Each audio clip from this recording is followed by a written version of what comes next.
সেই কবেকার জানুয়ারিতে বইটি শুরু করি, তবে পড়াশোনার চাপে যেন অনেকটাই ছুটে যায় বই পড়া। তাই এবার কোরবানি ঈদের বন্ধে বাড়ি নিয়ে চলে আসি বহুল আকাঙ্ক্ষিত এই বইটি। The Silent Patient is a 2019 psychological thriller, a successful debut novel written by British author Alex Michaelides. গল্পের শুরুটা হয় অ্যালিসিয়া ব্যারনসনের ডায়েরি দিয়ে।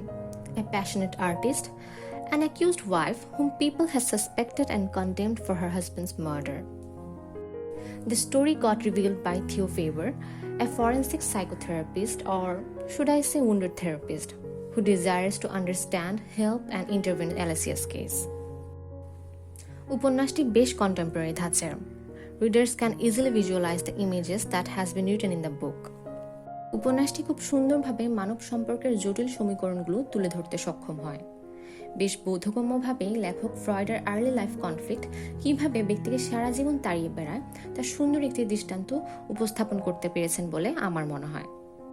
সাথে রুথ কিভাবে থিওর জীবনে একজন সেভিয়ারের মতো ছিলেন, ক্যাথির enchanting delicate nature, Gabriela loving masculine character আর তাদের সাথে মূল চরিত্রগুলোর রসায়ন খুব সূক্ষ্মভাবে লেখক তুলে ধরেন, as if you can feel the warmth between them. Greek mythology অ্যালসেস্টিসের সাথে লেখক খুব চমৎকারভাবে অ্যালিসিয়ার জীবন ও মনতার একটি সূক্ষ্ম ঐকতান রচনা করেন।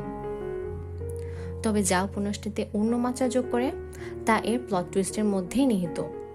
ব্যক্তিগতভাবে আমি ভাবতে পারিনি শেষটা এমনও হওয়ার ছিল। And of course every স্পলার is prohibited in this review. পাঠকের অনুভূতি।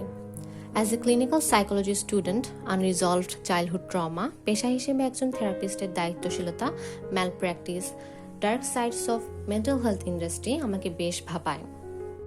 সাথে উপলব্ধি করতে পারি প্র্যাকটিসের আগে থেরাপিস্টের পার্সোনাল কনফ্লিক্ট নিয়ে কাজ করায় কেন এত জোর দেওয়া হয়। Above all, we are also human with flaws, and at some point we also may stuck or blackballed. বলতে বাধ্য, দ্য সাইলেন্ট পেশেন্ট বেশ ভালোভাবে আমাকে আচ্ছন্ন করতে পেরেছে। যাক, এই ছুটির শুরুটা বেশ থ্রিলিং ছিল। আমি সাইকোলজি থ্রিলার প্রেমী বা প্রেমে আগ্রহীদের বইটি অবশ্যই রেকমেন্ড করব। কোনো এক একাকী সময়ে বইটি বেশ ভালো সাহচর্য হয়ে থাকার মতো।